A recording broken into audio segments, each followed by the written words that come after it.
కూటమి నాయకులైన చంద్రబాబు నాయుడు గారు, పవన్ కళ్యాణ్ గారు, మోడీ గారి మీద అనేక ఆకాంక్షలతో, ఎన్నో ఆశలతో చరిత్రలో లేని విధంగా అఖండ విజయం చేకూర్చిన ప్రజలకి, కూటమి కార్యకర్తలకి రుణపడి ఉంటానని తెలియజేస్తూ వారి సమస్యల పరిష్కారానికి చంద్రబాబు నాయుడు గారి నాయకత్వాన్ని బలపరచడానికి నేను కృషి చేస్తానని చెప్పేసి కూడా తెలియజేస్తా ఉన్నాను. హౌసింగ్ డిపార్ట్మెంట్ కి సంబంధించినంత వరకు నిన్ననే రివ్యూ చేయడం జరిగింది. గత 5 సంవత్సరాలు ఈ కార్యక్రమం ఏ విధంగా జరిగిందని చెప్పేసి నిన్న రివ్యూ చేశాం.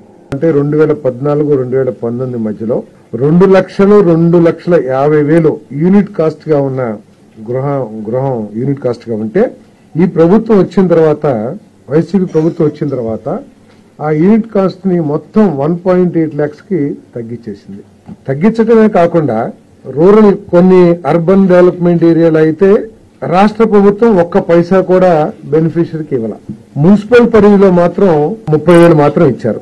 2014-19 మధ్యలో చంద్రబాబు నాయుడు గారు ముఖ్యమంత్రిగా ఉన్నప్పుడు ₹1,00,000 రాష్ట్ర ప్రభుత్వ వాటాగా ఈ స్కీమ్ ని నిర్వహించారని చెప్పేసి ఈ సందర్భంగా తెలియజేస్తా ఉన్నాను. నేను టీడీపీ హయాంలో కొన్ని ఎస్సీ ఏదైతే ₹1,00,000 ఇచ్చారో ఎస్సీ ఎస్టీస్ కి అదనంగా కూడా ఇవ్వడం జరిగిందని చెప్పేసి మనం చేస్తాం. ఇది స్టేట్ కంట్రిబ్యూషన్ దాదాపు 3 లక్షల వరకు కూడా తెలుగుదేశం ప్రభుత్వం హయాంలో యూనిట్ కాస్ట్ ఉంటే దాన్ని పేదల ప్రభుత్వంగా చెప్పుకునే వైఎస్ఆర్ కాంగ్రెస్ ప్రభుత్వం 1,80,000కి తగ్గించడం ఒకసారి ప్రజలందరూ కూడా ఆలోచించాలని చెప్పేసి మీ అందరికి మనం చేస్తా ఉన్నాను నేను. మరి అంతేకాకుండా తెలుగుదేశం ప్రభుత్వం 2014-19 మధ్యలో పూర్తిగా స్టేట్ ఫండ్స్ తోనే, రాష్ట్ర ప్రభుత్వ నిధులతోనే 4.43 లక్షల ఇళ్లని నిర్మించి పేద ప్రజలకు అందించిందని చెప్పేసి కూడా మనం చేస్తాం.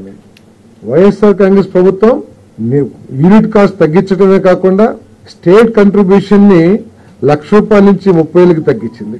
కానీ తెలుగుదేశం ప్రభుత్వం చంద్రబాబు నాయుడు గారు ఉన్నప్పుడు 4.43 లక్షల ఇళ్లని పూర్తిగా రాష్ట్ర ప్రభుత్వ నిధులతో నిర్వహించిందని చెప్పేసి మీ అందరికీ సవినీయంగా మనం చేస్తాను.